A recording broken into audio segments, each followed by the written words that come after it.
हमारा सेन समाज जो बहुत पिछड़ा हुआ समाज है। हमारे समाज के में पढ़े लिखे बच्चे कम हैं, पढ़ने राजनीति में सेन समाज बहुत पिछड़ा हुआ है। हमारे जिला स्तर पर मान लो चाहे प्रदेश स्तर पर मान लो, सेन समाज के राजनीति में आज तक कोई अस्तित्व नहीं है। अगर पार्टी टिकट देगी तो मैं नागौर विधानसभा से चुनाव जीत कर जाऊंगा, ये 100% मेरी गारंटी है। हनुमान जी राजस्थान में घूमते हैं, वो उनकी अलग पार्टी है, राष्ट्रीय लोकतांत्रिक पार्टी। वो जगह जगह घूमते हैं, अपना प्रचार करते हैं। तो एक पार्टी का ये उद्देश्य है कि राजस्थान एक मॉडल है, तो इस मॉडल के ऊपर ये चुनाव लड़ेंगे। हमारे आलाकमान भी ये कहते हैं कि राजस्थान प्रदेश के मॉडल के अनुसार हम चुनाव लड़ेंगे। जो विकास क्या है, विकास के नाम पर चुनाव लड़ेंगे।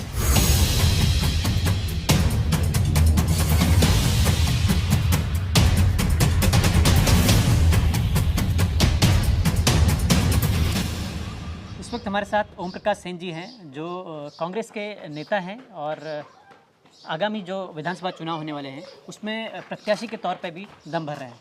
तो आपका बहुत बहुत स्वागत है सर। जी धन्यवाद सर। सबसे पहले हमें आप बताइए, आप सेन समुदाय से आते हैं, तो नागौर में सेन समुदाय की राजनीतिक रूप में कैसी पकड़ है और सामाजिक स्तर पर क्या स्थिति है? सेन समाज शुरू से ही एक विद्वान कौम आती है, पढ़ने राजनीति में सेन समाज बहुत पिछड़ा हुआ है। हमारे जिला स्तर पर मान लो चाहे प्रदेश स्तर पर मान लो, सेन समाज के राजनीति में आज तक कोई अस्तित्व नहीं है। मैं ओम प्रकाश सेन राजस्थान का पहला नाई सेन समाज का बेटा हूं, जो प्रधान पद पर रह चुका हूं। मैं जिला परिषद सदस्य, जिला पंचायत का चुनाव लड़ चुका हूं, उस पर भी जीत चुका हूं। अभी वर्तमान मेरा वो कार्यकाल चल रहा है। मैं अभी मुझे ताज़ा पार्टी ने राजीव गांधी पंचायत राज संगठन की जिला अध्यक्ष की जिम्मेदारी दी है। इसके अलावा जिला प्रवक्ता का भी मेरे पास दायित्व है। तो सेन समाज को मैं राजनीतिक में एक प्लेटफॉर्म दिखाना चाहता हूं लोगों को कि एक राजनीति एक ऐसी चाबी है जिससे कई तालों की लोग खुल सकता है। तो मैं मेरे लोगों को जागरूक करता हूं, मैं मेरे लोगों को राजनीति के बारे में बातें बताता हूं, मैं मेरे लोगों को हर चीज़ जो आती है मेरे समाज को मैं जागृत करता हूं। तो मेरा एक ध्येय है, मेरा एक उद्देश्य है कि सेन समाज भी राजनीति में आगे बढ़े। तो ये मेरा जिम्मेदारी बनती है मेरी। जो हम देखते हैं सामाजिक स्तर पर सेन समुदाय ओबीसी में आता है जी, लेकिन जो बाकी ओबीसी की जितनी भी जातियां ओबीसी में आती हैं, सब चाहे आप जाट लें या जांगेड़ लें या कोई और जातियां ले लें, उनका सरकारी नौकरियों में भी हम देखते हैं प्रतिशत काफ़ी ज़्यादा रहता है। जबकि उस कंपैरिजन में सेन समुदाय को हम अभी मैं पढ़ रहा था कि लगभग 2% के आसपास टोटल उनकी नौकरियां थी सरकारी उसमें। तो ये स्थिति क्यों आती है? मतलब प्रतिनिधित्व ऊपर भी नहीं मिल रहा है और नौकरी में भी नहीं मिल रहा है। मैं ये तो आप कहता ना, हमारा सेन समाज जो बहुत पिछड़ा हुआ समाज है। हमारे समाज के में पढ़े लिखे बच्चे कम हैं। हम पिछले 20 सालों से हम पूरे प्रयास कर रहे हैं। हमारे राजस्थान के अंदर, पूरे राजस्थान में हम एक लहर चलाई हमने शिक्षा के लिए। हमने जगह जगह छात्रावास का निर्माण कराया है, बच्चों को पढ़ने वहाँ जगह दी है। बच्चे हमारे समाज के भी बच्चे पढ़ रहे हैं। तो हमारा ये आगे भी और प्रयास रहेगा।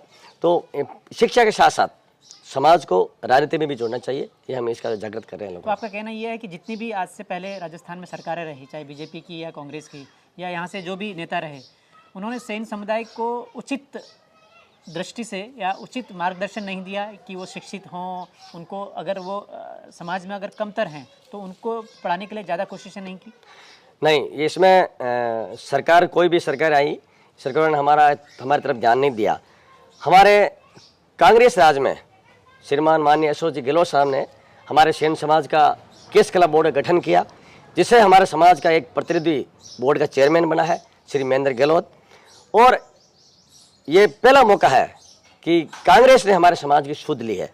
और बीजेपी पार्टी हमेशा हमारे समाज को एक डूंगरगढ़ से हमारे कृष्णाराम जी नाई आते हैं, उनको टिकट भी देती है विधानसभा का, पर कांग्रेस ने अभी तक नाई को टिकट नहीं दिया। जैसे मूल ओबीसी में जातियाँ आती है, कुल 17 जातियाँ हैं, जिसमें नाई है, खाती है, कुमार है, दर्जी है, रायका है, रेबारी है, लोहार है, सुनार है, कुल मिला के 17 जातियाँ हैं। उन सबको राजनीति में विधानसभा का टिकट मिलता है। इस बार हम भी पूरे जोर शोर से ये मांग कर रहे हैं कि राजस्थान में भी एक नाई को टिकट मिलना चाहिए। वो नाई कौन होगा इस बार? वो पार्टी जानती है। हम तो ये कहते हैं राजस्थान में एक नाई को टिकट देना चाहिए। तो क्या आप दावेदारी कर रहे हैं? बिल्कुल, मैं भी दावेदारी कर रहा हूँ। मैं मेरी दावेदारी करूँगा, अगर पार्टी टिकट देगी तो मैं चुनाव लड़ने के तैयार हूँ। और मेरा यहाँ नागौर दातल पर मेरा जनता मेरे साथ है, 36 कौम मेरे साथ है। वो मेरे से उस लोगों की मेरे से उपेक्षा है कि ये ओम प्रकाश सेन हमारा कुछ भला कर सकता है। क्यों? लोगों ने मेरा प्रधान कार्यकाल देखा है, जिला परिषद का कार्यकाल देखा है, मेरी एक्टिविटी लोग वो देखते हैं, इसलिए वो मेरी उपेक्षा करता है। मैं इसके लिए तैयार हूँ। तो नागौर शहर में या जहाँ भी पूरा विधानसभा क्षेत्र है पूरे, उसमें क्या कितने सेन समुदाय के लोग हैं, वोटर कितने हैं खास? नागौर विधानसभा में 8,500 वोटर्स नाइक समाज के हैं। पूरे नागौर जिले में करीबन 67,000 वोट हमारे नाइयों के हैं। और टोटल राजस्थान में हमारे नाइयों की संख्या 2% है, जो कुल मिला के हमारे नाई सेन समाज के 15-16 लाख हमारे वोटर्स हैं। तो ये एक ओबीसी को अगर टिकट देती है पार्टी, तो पूरे सेन समाज का एक ध्येय होगा कि कांग्रेस पार्टी ने हमारे बंदे को टिकट दिया है, वो सभी सेन समाज के बंधु कांग्रेस पार्टी से जुड़ेंगे, मूल ओबीसी के वोट जुड़ेंगे। मूल ओबीसी हमेशा बीजेपी की समर्थक रही है। अगर सेन समाज को कांग्रेस पार्टी टिकट देती है तो पूरी मूल ओबीसी इस बार सेन समाज ओबीसी के साथ रहेगी, मूल ओबीसी सेन समाज के साथ रहेगी, और विधानसभा का एक प्रतिनिधि हमारा सेन समाज का बंदा वहाँ पहुँच सकता है। तो लेकिन हम जो देखते हैं राजस्थान में ज़्यादातर जो मुद्दे होते हैं हमेशा जातिगत ज़्यादा होते हैं। मतलब जातिगत जिसने समीकरण सही कर लिया उसकी जीत की गारंटी लगभग काफ़ी बढ़ जाती है। तो हम देख रहे हैं कि बीजेपी भी दम भर रही है। बीजेपी के ऑलरेडी यहाँ से जीते हुए हैं प्रत्याशी हैं पहले से, और उधर से आरएलपी भी जोर लगा रही है, और सभी आरएलपी खुद जातिगत उसको ज़्यादा जोर देती है, और जाट वोटर भी अच्छा खासा संख्या में है। तो आप उस समीकरण को कैसे साधेंगे? देखो जी, अगर कांग्रेस पार्टी मेरे को टिकट देती है, हमारे नागौर विधानसभा में 83,000 वोट है मूल ओबीसी के, वो मूल ओबीसी मेरा पूरा सपोर्ट करेगी। एससी के वोट है 44,000, माइनॉरिटी के वोट है 58,000, जाट समुदाय के वोट है 48,000, सामान्य जाति के वोट है 35,000। कुल मिला के हमारे विधानसभा में 2,65,000 वोट है।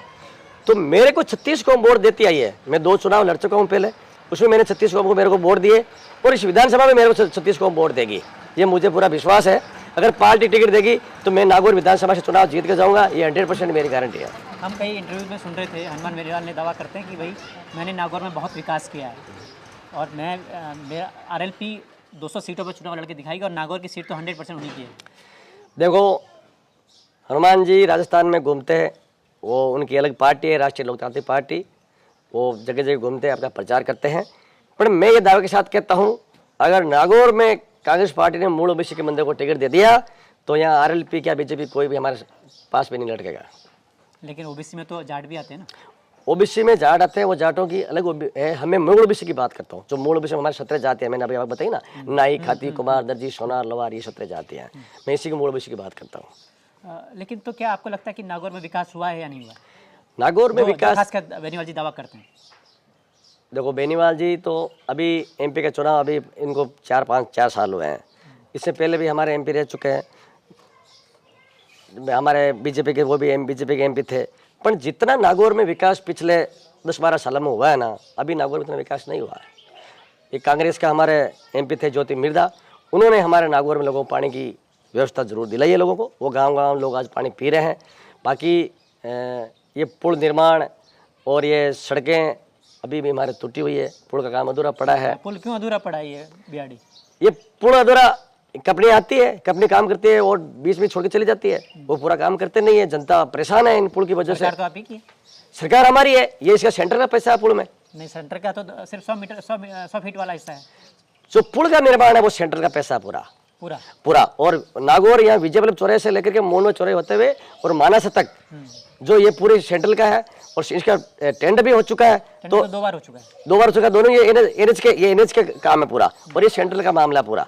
और बाकी जो शहर के अंदर सड़कें हैं हमारे राज की, हमारे कांग्रेस राज की बात करते हो तो कांग्रेस राज ने नगर परिषद अंदर सड़कें भी बनाई है लोगों को। आज आप देखिए, कांग्रेस राज के अंदर हमारे माननीय जनरल अशोक गहलोत जी ने जो योजना चलाई है, आप किसी भी योजना, चिरंजीवी योजना ले लो, आप खादी सुरक्षा का ले लो, आप इसमें पेंशन को ले लो, ये आज की तारीख में जनता बहुत खुश है। और वास्तव में अशोक जी ने इसे काम करके दिखाया है। और जो कांग्रेस पार्टी का जो जैसे हमारा एमएलए हमारा भी खिलाफ का बीजेपी का एमएलए, तो उन्होंने उनके 5 साल में काम नहीं हुए, तो हमारा एमएलए भी अभी नहीं है। पर जो काम जो अशोक जी ने कर सकते, जो किया है और लोगों को पानी की समस्या से वो निजात दिलाई। अभी हमारा जल जीवन मिशन का काम चल रहा है पूरा, वहाँ लोगों को काम मिल रहा है। लाइट की व्यवस्था हमारे 4 साल में आज लाइट की व्यवस्था हमारे ढाणी में लाइट की व्यवस्था लग चुकी है।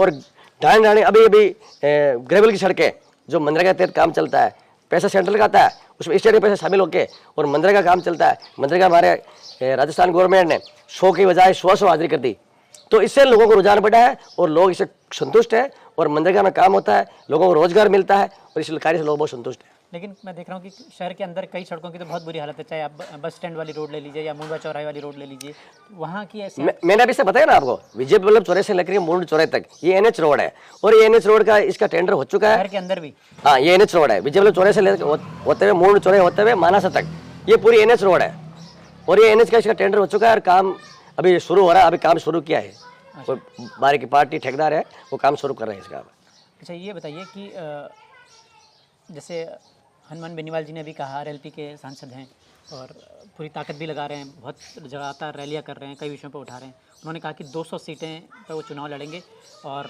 इस बार उनके बिना सरकार बनना नामुमकिन है। वो तो जनता फैसला करेगी, किसके बिना सरकार बनती है किसके नहीं बनती, वो जनता के ऊपर फैसला है।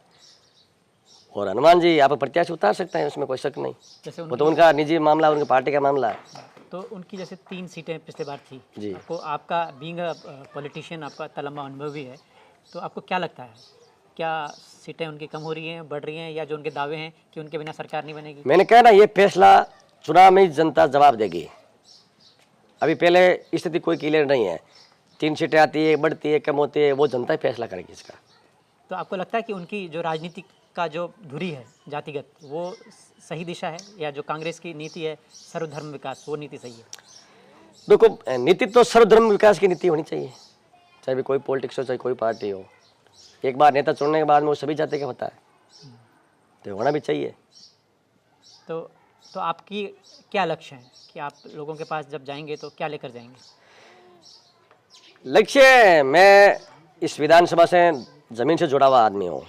मैंने 5 साल जब प्रधान पद पर रहते हुए कार्य किया, मैं हर एक गाँव गली मोहल्ला से मैं वाकिफ हूँ कि किस मोहल्ले में किस गांव में क्या चीज़ की ज़रूरत है, वो वार्ड वाइज मुझे सब पता है। और हमारे इस नागौर के अंदर अगर जनता मुझे मौका देती है नागौर विधानसभा से, तो मेरा एक दृढ़ निश्चय है कि मैं इस नागौर को एक वास्तव मेरा सपना है कि ये मॉडल नागौर बने। जैसे हमारे पंचायत राज की स्थापना हमारे नागौर से हुई है, तो हमारे नागौर में यहाँ एक सीवरेज लाइन, जो बरसात का पानी होता है बहुत इकट्ठा होता है, ये मेरी पहली प्राथमिकता है मेरी कि मैं पूरे शहर के अंदर सीवरेज लाइन डाल के जो पानी जो इकट्ठा होता है वो पानी बिल्कुल इकट्ठा नहीं हो, ये मेरा मूल उद्देश्य है। चाहे मुझे जनता मौका दे या नहीं दे, पर मेरा अटल निश्चय है कि मैं एक दिन ये कहीं से भी ये हमारा काम हो, चाहे कहीं से करना पड़े, मैं करने लिए तत्पर इसमें। लेकिन राजस्थान का जो इतिहास कहता है वो तो कहता है कि यहाँ हर 5 साल बाद खेल बदल जाता है। इस बार ऐसा नहीं है। इस बार हमारे मुख्यमंत्री ने जो कार्य करके दिखाया है अशोक गहलोत जी ने, इससे जनता को पूर्ण विश्वास है, जनता पूरी संतुष्ट है। आज OPS राजस्थान का पहले राज्य है जिसने OPS राजस्थान से शुरू किया है। उसके बाद हिमाचल में हुई, उसके बाद में छत्तीसगढ़ में हुई और MP में हमने हमारे एडवांस घोषणा कर दी है कि हमारा राज आएगा तो MP मध्य प्रदेश में OPS लागू करेंगे। तो एक पार्टी का ये उद्देश्य है कि राजस्थान एक मॉडल है, तो इस मॉडल के ऊपर ये चुनाव लड़ेंगे। हमारे आलाकमान भी ये कहते हैं कि राजस्थान प्रदेश के मॉडल के अनुसार हम चुनाव लड़ेंगे, जो विकास किया विकास के नाम पर चुनाव लड़ेंगे। क्यों हमारे राजस्थान में विकास इस बार हुआ है और एक नया रूप दिया है राजस्थान का, तो इससे जनता का पूरा विश्वास है हमको कि जनता इस बार हमको वोट देगी और सरकार रिपीट होगी। लेकिन जाते जाते उन्होंने बड़े मास्टर स्ट्रोक अभी किए हैं, मोबाइल बांटा है और नए नए जिले बना दिए हैं। ये मास्टर स्ट्रोक नहीं है, ये तो लोगों के कहने की बातें हैं। और मोबाइल का तो आज से हमारे जननायक ने 12 महीने पहले घोषणा कर दी थी कि मैं महिलाओं को मोबाइल बांटूंगा। और इतना विकास एक साथ करना, ये भी एक जो परिपक्व नेता होता है उसका ये गुण है, और वो जमीन से जुड़े हुए नेता है अशोक जी। लेकिन लोगों का ये भी कहना है कि भाई मोबाइल जो बहुत पुराने वाले दे दिए, कोई उसमें स्टोरेज ही नहीं है। और नहीं, ये ऐसा कुछ नहीं है। हमारे भी यहाँ नागौर में मोबाइल दिए हैं और लोग बातें कर रहे हैं, महिलाएं बातें कर रही हैं। ये कि हमारे अशोक जी का एक सपना था कि प्रत्येक महिला को मोबाइल मिले और वो भी अपने जो हक की बात है बात कर सके, और अपने ये उनको इसलिए महिला को चुना मोबाइल लेने के लिए, तो मोबाइल दिया और मोबाइल बिल्कुल बातें करते हैं लोग।